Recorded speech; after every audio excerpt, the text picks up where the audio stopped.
ভেঙে দিয়ে সংকল্পপত্র প্রকাশ করেছে বিজেপি। যে এখানকার দিদি যে ঢপটা মারছেন সেটা একেবারে মানে পুরোপুরি ঢপ বার করে দিয়েছে। কিন্তু বিজেপি যারা এই রাজ্যে এবারে ক্ষমতায়, আপনারা জানেন বিজেপির এই সংকল্পপত্র প্রকাশ করেছেন স্বয়ং স্বরাষ্ট্রমন্ত্রী অমিত শাহ।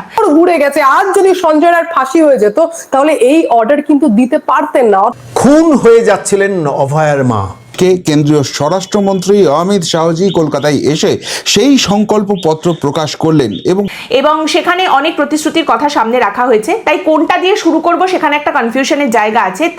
মাছ খাওয়া বন্ধ করে দেবে, মাংস খাওয়া বন্ধ করে দেবে, ডিম খাওয়া বন্ধ করে দেবে। তো এই যে লাগাতার বলে যাচ্ছেন, তো সেখান থেকেই একটা প্রশ্ন বিশ্বাস হচ্ছে না তো? কিছু তথ্য, কিছু ঘটনার বিবরণ আজকের বাংলার বার্তার এই বিশেষ প্রতিবেদনে দেব।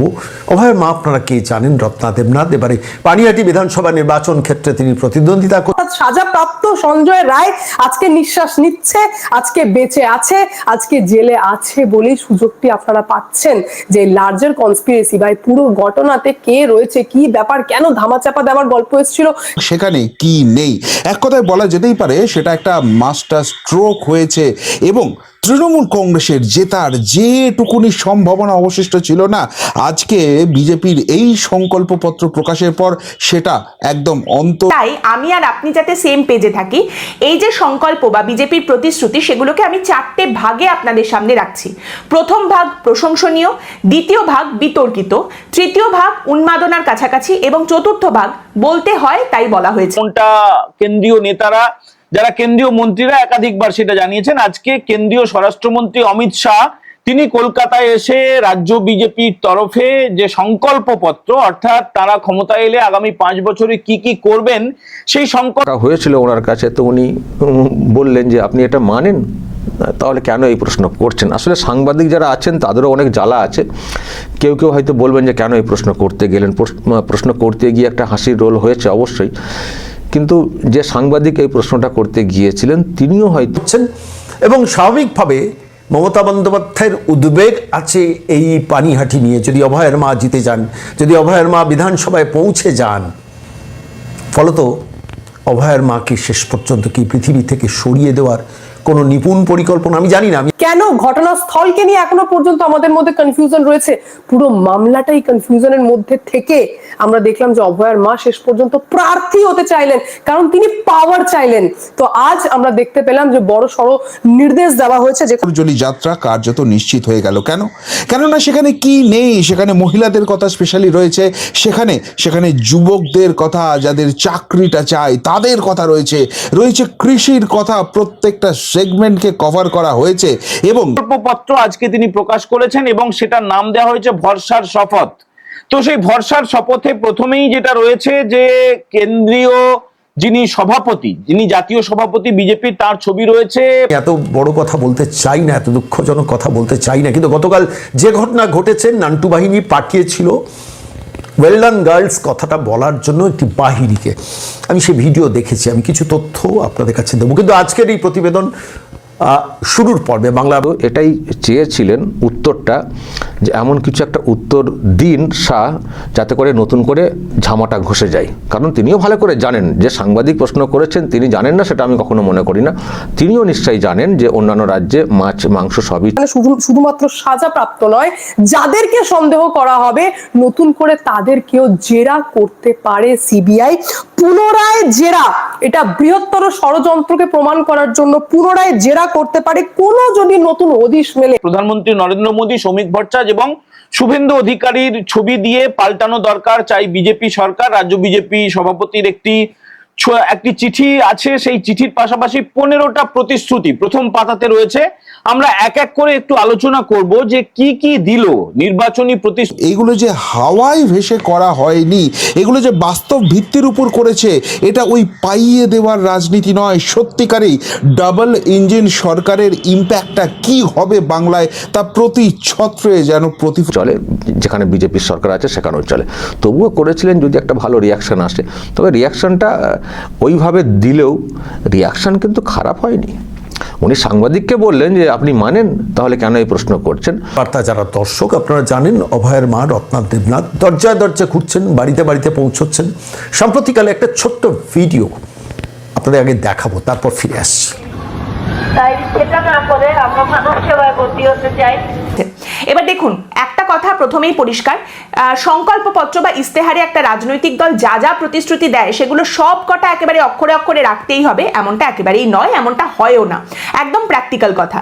কিন্তু শ্রুতি তারা কি কি দিচ্ছেন, তারা ক্ষমতায় এলে ভারতীয় জনতা পার্টি কি কি করবেন, প্রথমে তো আমরা বলে দিলাম যে অভিন্ন দেওয়ানি বিধি চালু হবে। এর পাশাপাশি যেটা সবচেয়ে উল্লেখযোগ্য, যেটা তৃণমূল সরকার লক্ষ্মীর ভান্ডার করেছে, চলিত হচ্ছে সেই জায়গাটা স্পষ্ট হয়ে গেছে। প্রথমেই যে জায়গাটা নিয়ে কথা বলবো সেটা হচ্ছে মহিলাদের ক্ষেত্রে। দেখুন, এখানে ভোট ব্যাংকের রাজনীতি করে তৃণমূল কংগ্রেস, কথা নতুন করে বলার কিছু নেই। শারীরিকভাবে অত্যাচারিত হওয়ার পর তিনি খুন হলেন। 31 বছরের এক ডাক্তার কন্যা জীবনের স্বপ্ন থেকে হারিয়ে গেলেন।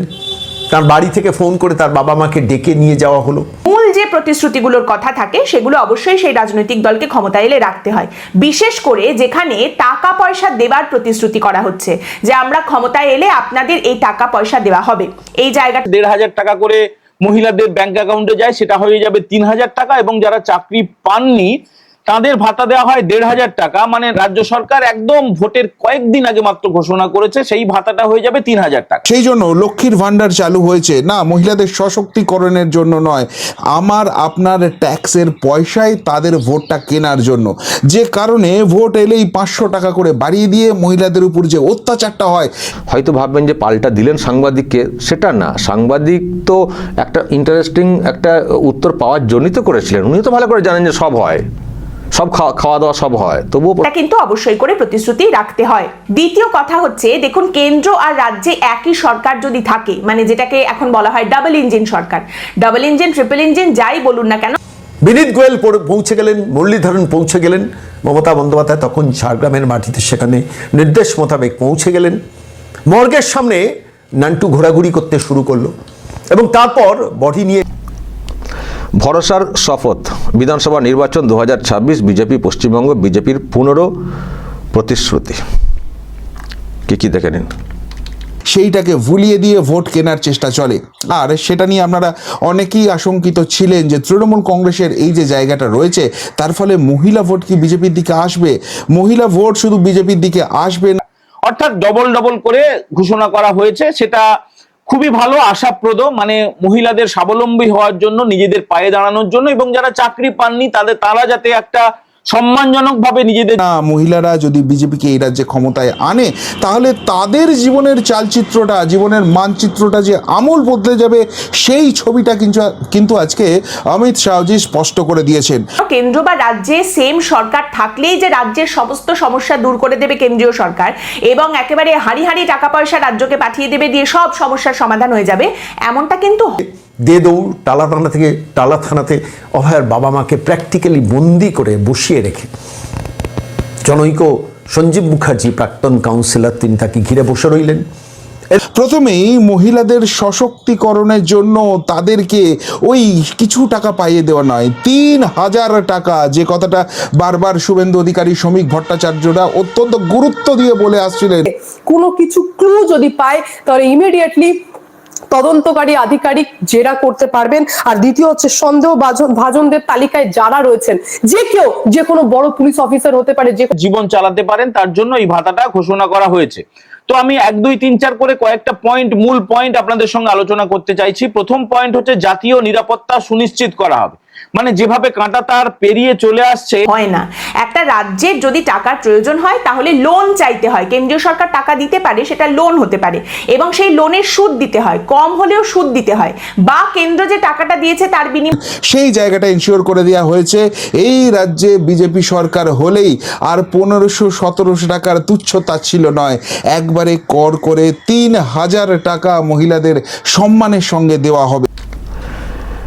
জাতীয় নিরাপত্তা সুনিশ্চিত করতে অনুপ্রবেশের বিরুদ্ধে কঠোর ব্যবস্থা নেওয়া হবে। এটা দেখুন, এটা ন্যাশনাল সিকিউরিটির একটা ব্যাপার, যেটা নিয়ে অমিত শাহ অনেকবার বলে এসছেন যে পশ্চিমবঙ্গে রাজ্যে কাজটা কি হলো সেই কাজটা দেখাতে হয়। এমনি জাস্ট একই সরকার আছে বলে কেন্দ্র ঢেলে ঢেলে টাকা পয়সা দিয়ে দেবে এবং সব সমস্যা টাকার মাধ্যমে সমাধান হয়ে যাবে, এমনটা কিন্তু হয় না।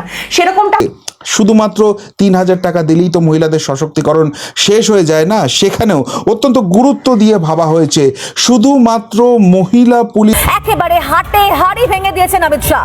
এটা আমি কি শুনলাম, বিজেপি নাকি 3,000 করে দেবে বেকার যুবকদের। बेरोजगार युवाओं को 3,000 की मासिक आर्थिक सहायता देने का भी भारतीय जनता पार्टी भरोसा दिलाती। যতদিন পর্যন্ত চাকরি না পাবে, যতদিন পর্যন্ত চাকরি না পাবে 3,000 করে দেবে বেকার যুবকদের বিজেপি। 3,000 যদি ক্ষমতায় আসে, মহিলাদের দিচ্ছে 3,000। এবার তো দিদির মাথায় হাত, দিদি তো এবার পাগল হয়ে যাবে। দিদির মাথায় হাত, দিদি এবার কি করবে? বিজেপিও তো দেবে 3,000 বেকার যুবকদের। এবার দিদি দিচ্ছে 1,500, এবার বিজেপি আসলে 3,000 করে পাবে। লজ্জা করে না?